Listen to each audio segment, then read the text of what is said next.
지금은 감추었던 것이 드러나는 시대입니다.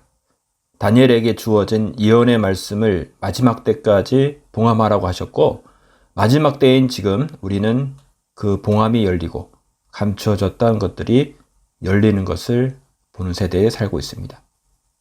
그동안은 이단이 아닌 교회는 다 같은 교회라고 생각하고 교회를 섬겼습니다.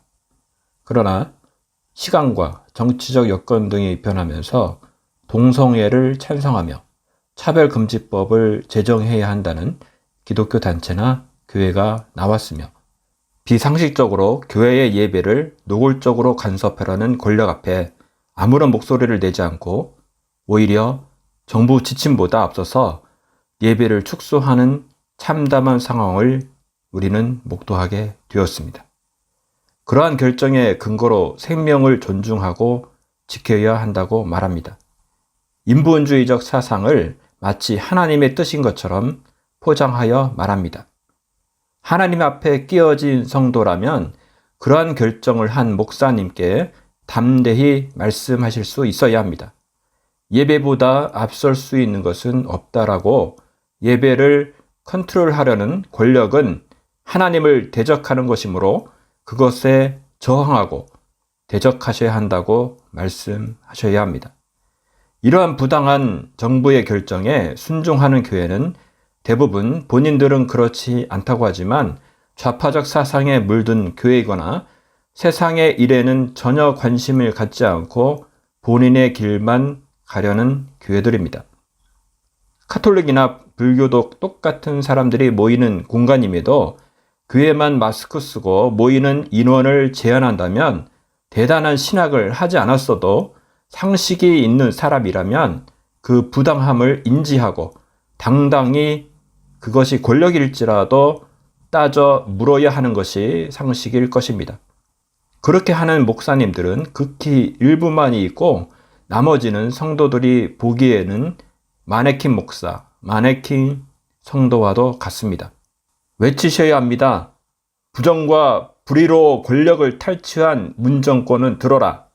너가 원하는 것은 너희 아비가 원하는 교회를 파괴하는 것에 너도 복종하려 하는구나. 너가 하는 짓은 하나님을 대적한 루시퍼 너희 아비를 따라 온갖 거짓으로 국민과 하나님을 속여 권력을 탈취하는 자로구나. 한국교회여 들어라.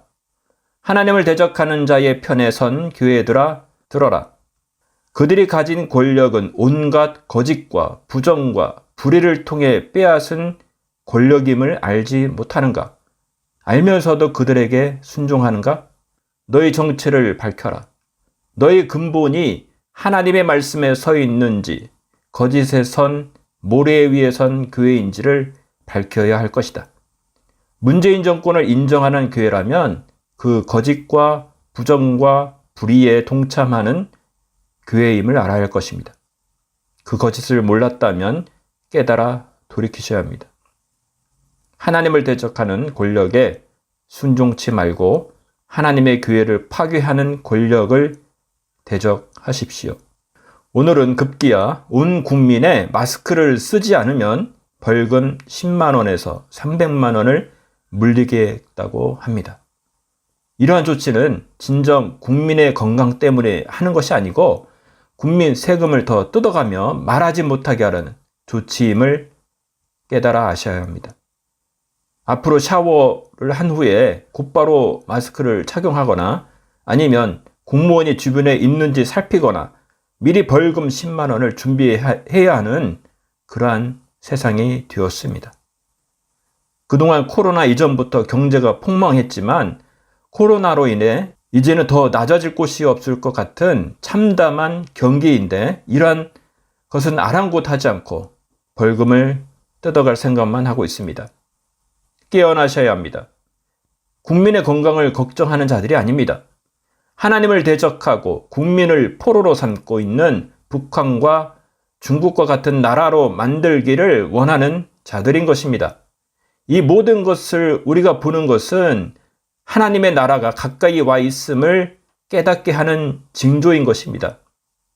천국이 가까이 와 있습니다. 생활의 염려에 사로잡히지 마시고 두려움에 사로잡히지 마십시오. 염려와 두려움은 하늘로부터 오지 아니하고 악한 영, 사탄으로부터 오는 것입니다. 하나님의 사람은 돈이 채워지고 건강해지고 근심과 걱정이 사라져야 행복해지는 것이 아닙니다. 나의 여건과 환경이 변하지 않았음에도 우리가 서 있는 이 장소, 이 시간에 살아계신 하나님께서 함께 하시고 역사하고 계시다는 사실을 깨달아야 합니다. 길이 보이지 않습니까? 하나님은 길을 만드시는 분임을 기억하십시오. 하나님이 계신 곳에 근심과 두려움이 함께 있을 수 없습니다. 하나님께서 함께 하신다는 것을 깨닫는 순간 근심과 두려움에서 해방될 수 있는 것입니다. 하나님 나라를 선포하십시오. 당신의 고백과 선포는 당신도 듣고 사탄도 듣고 하나님도 들으십니다. 그리고 하나님은 그 말에, 그 고백에, 그 선포에 행하시겠다고 맹세까지 하셨습니다. 민수기 14장 28절 말씀입니다. 그들에게 이르기를 여호와의 말씀에 내 삶을 두고 맹세하노라. 너희 말이 내 귀에 들린 대로 내가 너희에게 행하리니. 함께 기도합시다. 하나님 아버지, 우리는 지금 탄식과 고난과 고통의 장소에 서 있습니다. 그러나 염려와 두려움에 탄식하지 않습니다. 아프지 않습니다. 위대한 하나님께서 함께 하심을 믿습니다. 주님, 우리의 죄악을 고백합니다. 뼛속까지 죄악인 우리의 죄를 용서하시고 용서하시길 구합니다. 주님의 사랑은 놀라우십니다. 그 사랑을 셀 수 없습니다. 이해할 수 없습니다. 그러나 이해할 수 없지만 그 사랑을 느낄 수 있어요. 그 어떤 권력일지라도 하나님을 대적하고 예배를 멈추게 하는 자, 여호와를 대적하는 자는 산산이 깨어질 것이라. 주님 홀로 높임을 받으시옵소서. 하나님께 드리는 이 기도와 찬양을 어느 누구도 멈출 수 없어요. 진실을 감추고 속이고 미혹해 하는 권력이 한국교회를 죽이려 한다는 것을 한국교회가 깨닫고 진리를 말하게 되길 원합니다. 천국이 가까이 와 있음을 선포하는 교회다운 교회가 되게 하시옵소서. 예수 그리스도가 세상을 이기셨기에 우리는 승리합니다. 주님을 찬양합니다. 예수님 사랑합니다. 예수님의 이름으로 기도드립니다. 아멘.